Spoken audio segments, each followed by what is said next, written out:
What is going on, people? Welcome back to another video on my channel. So I'm remixing the format of this video. I'm actually at Wycombe Wanderers v Bristol City in the Carabao Cup.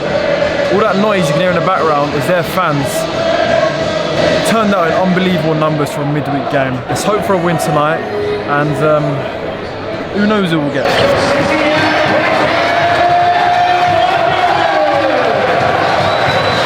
Bleak's still a little bit sore, so I'm missing a game tonight, unfortunately. Should be back in time for Saturday. I'm going to have that game in this video as well. 2 games in one video. Come on.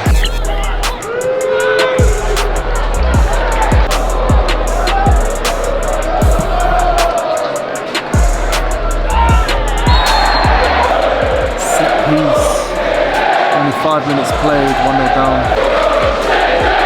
I am absolutely itching to get back out there. I've kind of got withdrawal symptoms. It's getting feisty out there. Touch!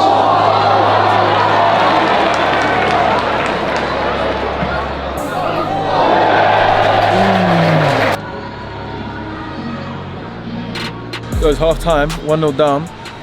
And you know what? It's funny. It was actually exactly 1 year ago today that this happens. I'm gonna flip the table. We drew Man City in the 3rd round, so that's what's up for grabs here. If we're able to turn it around, win this game, get another big dog in round 3, could be another sick matchday vlog. Little halftime snack, got myself pie and chips. You know me.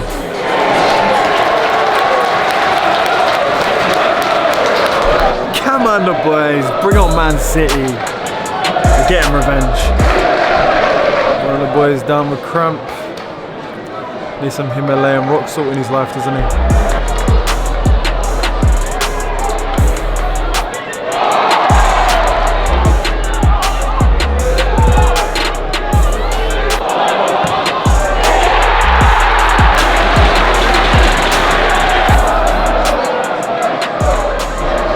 Five minutes left, need a goal.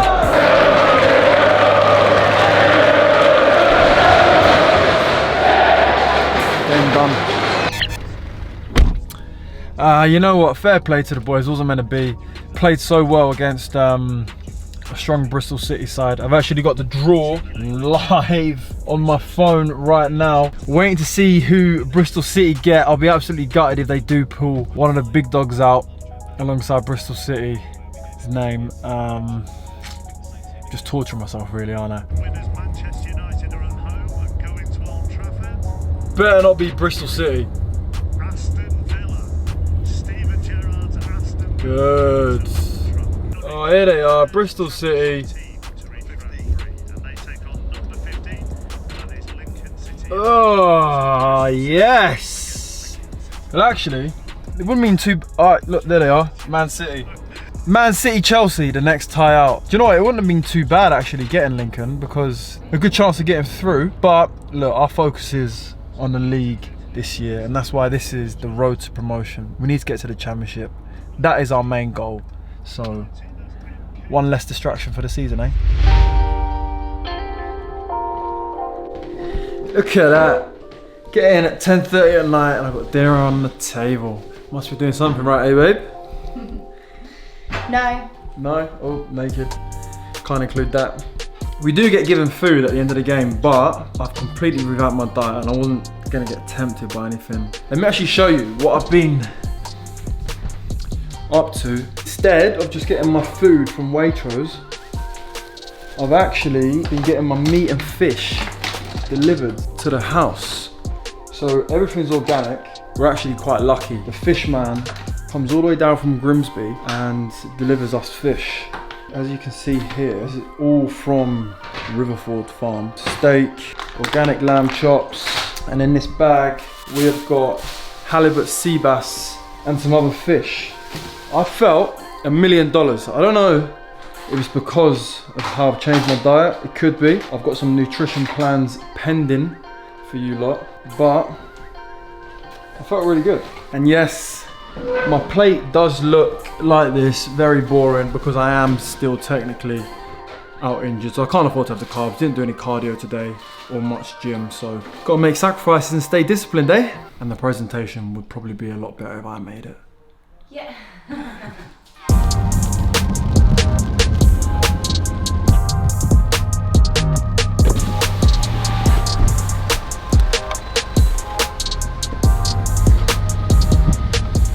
First day back training, weather couldn't be more perfect. I love it, it's raining. Worried that my recovery on Whoop wouldn't be great this morning, because normally when I eat so late at night like I did yesterday, my recovery is never the best, but I think I was actually 89% recovered, which is decent. Genuinely put a lot of that down to the new diet. My HRV's gone through the roof since I've changed it up. I've had better, longer, deeper sleeps, and my resting heart rate's gone down considerably as well. So yeah, let's get in the building, let's get this day started.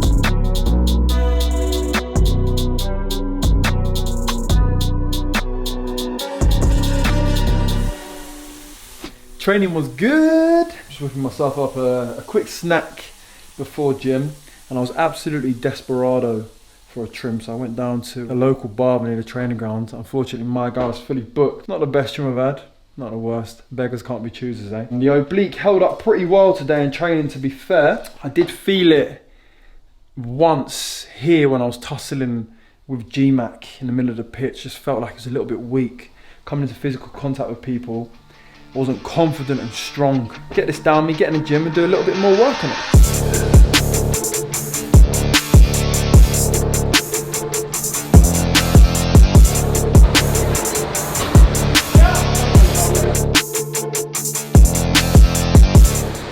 Lily just said I look like a Teletubby. You do.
I'm feeling stiff this morning. My legs are in all sorts of bother. First 90 minutes in, what, 3 or 4 weeks, so I couldn't expect anything other than to wake up feeling like Tin Man, which I do.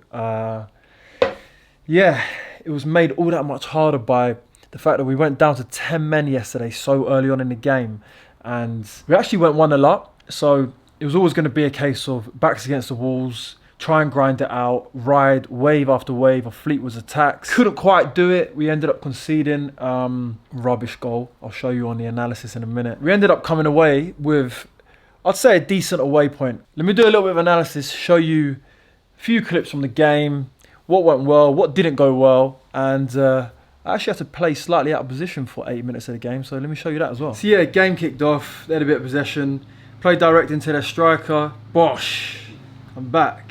Header straight away. It's always nice to get a touch of the ball early on. And as you can see here, win it off them quickly, and it looks like I've just hoofed it. But our game plan was actually, if we win it back off them, there's going to be spaces in behind because their fullbacks play so high. Try to get GMAC in behind it, but didn't quite come off. All right, and look at this. This is something I've not done since I was a kid and didn't think I'd be doing it again in my career. Taking a throw-in. At this point, we've gone down to 10 men. So, as I was saying earlier, we had to have a little jiggle with our formation, and we went to a back three, and I was playing on the left of the back three. Now, 6'5" centre-back, kind of out of position, especially when you're down to 10 men, because it meant that I was going to have to get out to their wide man or their right winger a lot in the game and just face him up 1v1. It's a good thing that I've lost weight.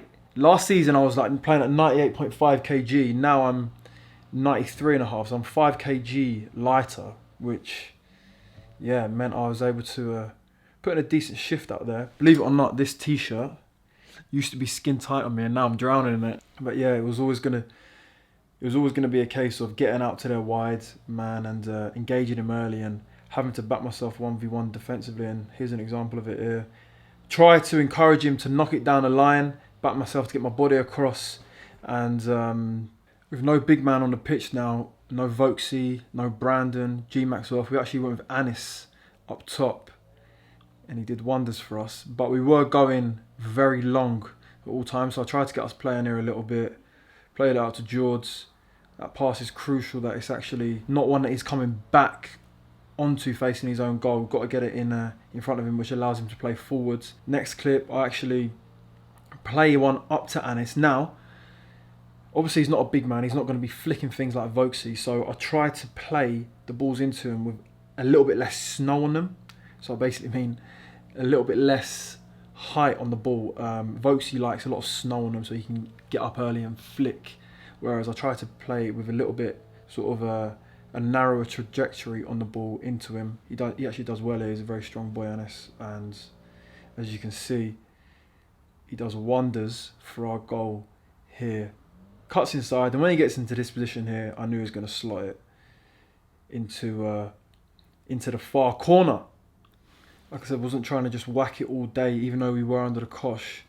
Bring it down here and drive out into midfield. Managed to skip by the centre mids. Just unsure of where Anis actually wants this. I didn't know if he wanted it, if he was running behind to come feet, or if he just wanted it straight in behind. I actually end up giving it away. If I went down though, he caught my heel there. If I go down, I'd probably get a foul. And this is one of the silly things about football. You rarely get given fouls, especially penalties. If you don't go down, the ref doesn't give it. So when people talk about diving and how they're so theatrical and whatnot, it's because people have to dive, otherwise the refs don't give fouls, and that's what I should have done here. Look at the state of that. Ricochets all over the place, and the mad thing is, just before this we should have had a goal kick, and the ref and the liner gave a corner, and that led to this goal. Typical. So frustrating. I've actually got 65 different individual clips here from every time I touch the ball in the game, just my own highlights. However, I don't want to bore you with every single clip. There's actually some really good stuff here, some not so good stuff. If you do want to see more of an in-depth analysis, let me know in the comments down below, and I'll actually make it happen for you guys.